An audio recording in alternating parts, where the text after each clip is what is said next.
Hello learners, my name is Adnan and welcome back to day 5।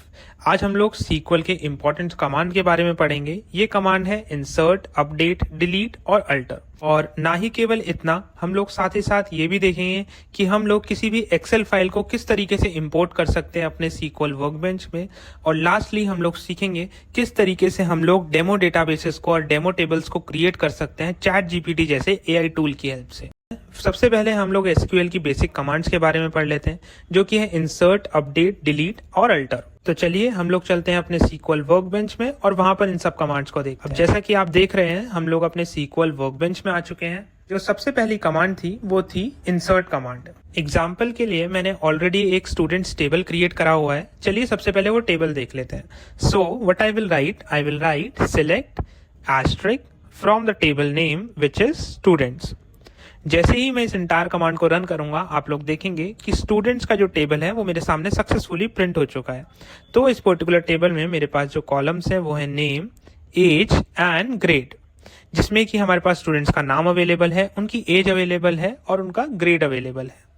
तो चलिए for example हम लोग लेते हैं 11th रो पे हमको एक नई रो ऐड करनी है जिसका नाम राहुल है, जिसकी एज 20 है और उसका ग्रेड ए है। सो हम लोग लिखेंगे insert into the table name which is students. अब हम लोग ब्रैकेट ओपन एंड क्लोज करेंगे। इन पर्टिकुलर ब्रैकेट्स के बीच में हम लोग अपने कॉलम्स का नाम लिखेंगे, जैसे name, comma age, comma grade. Then हम लोग वैल्यूज लिखेंगे, अगेन अपना ब्रैकेट ओपन करके।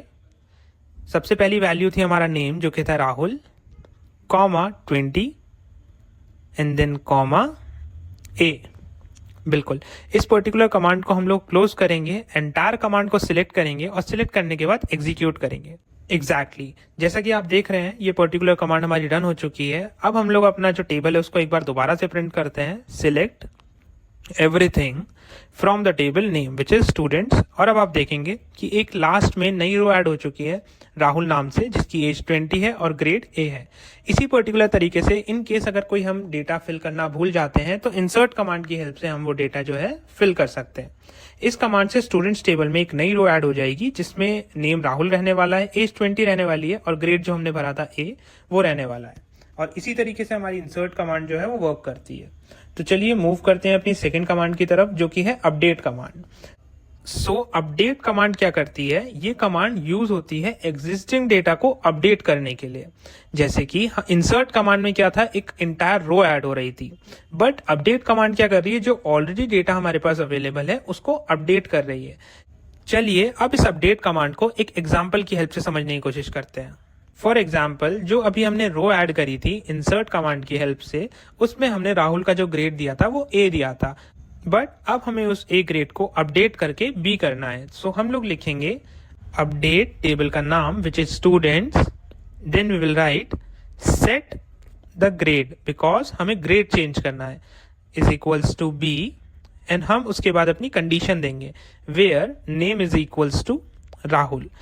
इस कंडीशन को हम लोग अपने अकॉर्डिंगली चेंज भी कर सकते हैं। फॉर एग्जाम्पल, अगर हमारे पास स्टूडेंट्स आईडी अवेलेबल होती तो हम यहाँ पर where student ID is equals to जो भी राहुल की स्टूडेंट आईडी होती वो दे सकते थे, बट इस केस में हमारे पास नाम अवेलेबल है, इसलिए हम लोग यहाँ पर नाम फिल कर रहे हैं। सो इस कमांड से राहुल का ग्रेड अपडेट हो जाएगा बी होकर के।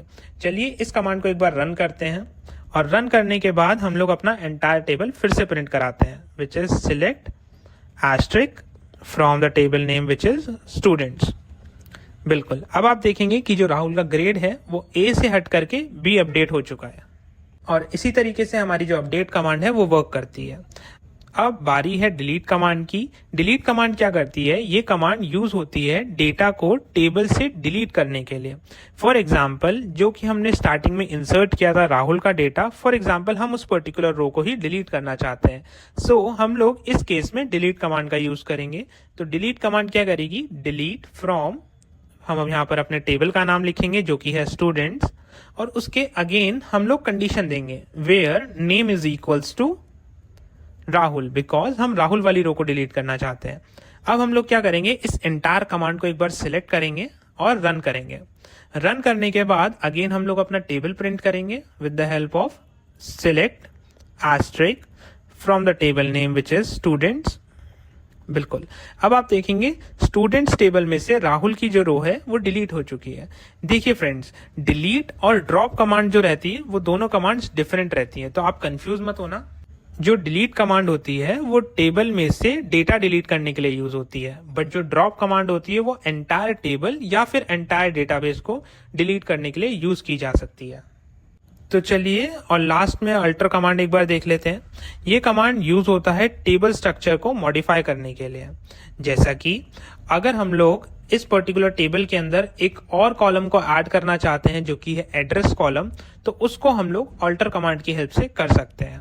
तो चलिए देखते हैं किस तरीके से। हम लोग लिखेंगे अल्टर टेबल, फिर टेबल का नाम जो कि है स्टूडेंट, हम लोग यहाँ पर लिखेंगे ऐड, फिर कॉलम का नाम लिखेंगे जो कि है एड्रेस, और उसके अगेंस्ट उसका डेटा टाइप डिनोट करेंगे। हम लोग इस केस में डेटा टाइप दे रहे हैं varchar, और जो डेटा की लेंथ है वो आप कुछ भी डिनोट कर सकते हैं। मैं अपने केस में 100 डिनोट कर रहा हूं। इस कमांड को क्लोज करेंगे और एंटायर कमांड को रन करेंगे। बिल्कुल, जैसा कि आप देख पा रहे हैं हमारी जो एंटायर कमांड है वो सक्सेसफुली रन हो चुकी है। अब एक बार अपना टेबल जो है फिर से प्रिंट करते हैं। Select asterisk the table name which is students. इस पर्टिकुलर कमांड को सिलेक्ट करेंगे एंड देन रन करेंगे। अब लोग चेक कर सकते हैं कि केवल वो 3 कॉलम ना आकर के एक हमारे पास एक्स्ट्रा कॉलम आ गया है जो कि है एड्रेस। और अगर इस पर्टिकुलर एड्रेस के अंदर हम कोई भी डेटा फिल कराना चाहते हैं तो अगेन सेम प्रोसीजर रहेगा जो कि था हमारा इंसर्ट कमांड का। आप लोगों का मैं एक बेसिक सा कंफ्यूजन जो है वो अपने इनसे क्लियर कर देता हूं। देखिए हमारे पास 2 कमांड्स रहती हैं, पहली है अपडेट और दूसरी है हमारी अल्टर। दोनों कमांड में एक बेसिक डिफरेंस है। अपडेट कमांड जो होती है वो हमारे टेबल के अंदर के डेटा को अपडेट करने के लिए या चेंज करने के लिए यूज होती है, बट जो अल्टर कमांड होती है, अल्टर कमांड हमारे टेबल के स्ट्रक्चर को चेंज करने के लिए यूज होती है। फॉर एग्जाम्पल, अगर हम चाहते हैं कोई एक एडिशनल कॉलम या डिलीट करना, जैसा कि इस पर्टिकुलर केस में आपने देखा, तो उस केस में हम अल्टर कमांड का यूज करेंगे। बट अगर हम चाहते हैं उस टेबल के डेटा को चेंज करना, फॉर एग्जाम्पल जैसा कि अभी हमने राहुल का करा था जिसमें हमने ग्रेड A से B किया था, तो उसके लिए हमने अपडेट कमांड का यूज किया।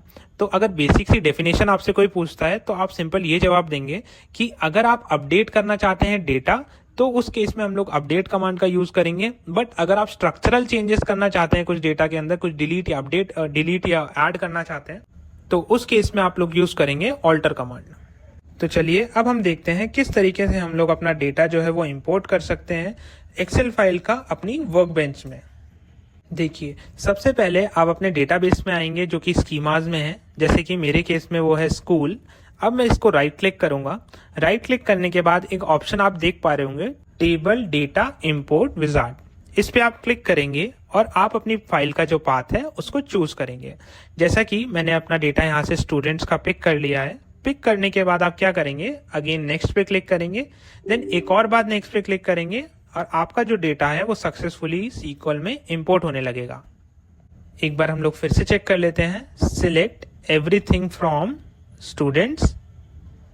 देखिए एंटायर जो मेरा स्टूडेंट्स का टेबल था एक्सेल फॉर्मेट में, वो मेरे सामने जो है लोड हो चुका है हमारे वर्कबेंच में, और इसके अंदर भी हम लोग वो जो पर्टिकुलर क्वेरीज हैं उनको रन कर सकते हैं। आज के लास्ट टॉपिक की ओर चलते हैं, जो कि था हमारा किस तरीके से हम यूज कर सकते हैं चैट जीपीटी जैसे एआई टूल को अपने डेटाबेसेस को क्रिएट करने के लिए, अपने टेबल्स को क्रिएट करने के लिए। देखिए फ्रेंड्स, हमारे जो टेबल्स होते हैं, हमारे जो डेटाबेसेस होते हैं, उसको मैनुअली क्रिएट करना हर स्टूडेंट को आना चाहिए। बट जब आप ये सब सीख जाते हैं उसके बाद अगर आपको प्रैक्टिस के लिए अपने टेबल्स क्रिएट करने हैं, बिकॉज टेबल क्रिएट करना बहुत ज्यादा टाइम लेता है, तो मैं अपने लिए भी काफी बार चैट जीपीटी से टेबल जो है वो क्रिएट करता हूं। देखिए फॉर एन एग्जांपल मैं कमांड लिखूंगा, create an office table in SQL। अब देखिएगा ये मुझे एक कमांड प्रिंट करके देगा। बिल्कुल जैसा कि आप देख पा रहे हैं एंटायर कमांड इसने मेरे सामने प्रिंट कर करके दे दी। देखिए इसी तरीके से आप इसमें कोई कॉलम चाहते हैं ऐड कराना या डिलीट कराना, आप वो भी कर सकते हैं। और साथ ही साथ जब आप इसको टाइप करेंगे insert the data in this table, तो वो आपको टेबल के अंदर डेटा भी इंसर्ट करके देगा। तो ये आपकी एक बेसिक मैं इसीलिए बता रहा हूं ताकि आप प्रैक्टिस पर्पज के लिए टेबल्स जो है वो क्रिएट कर सके। लेकिन अगेन मैं आपको वो चीज बताऊंगा कि टेबल्स को क्रिएट करना वो चीज आपको खुद से आनी चाहिए फर्स्ट ऑफ ऑल, देन आप चैट जीपीटी की लास्टली हेल्प ले सकते हैं to save your time. So friends, ये था कुछ बेसिक एसक्यूएल कमांड्स का सेशन जिसे आप अपने डेटाबेस को मैनेज करने के लिए यूज़ कर सकते हैं। अगर आपको ये वीडियो पसंद आया हो तो लाइक एंड सब्सक्राइब ज़रूर करें और कमेंट्स में बताएं कि आपको अगर कोई इश्यू आया हो या किसी पर्टिकुलर एसक्यूएल टॉपिक के ऊपर आप वीडियो चाहते हो। Thank you so much.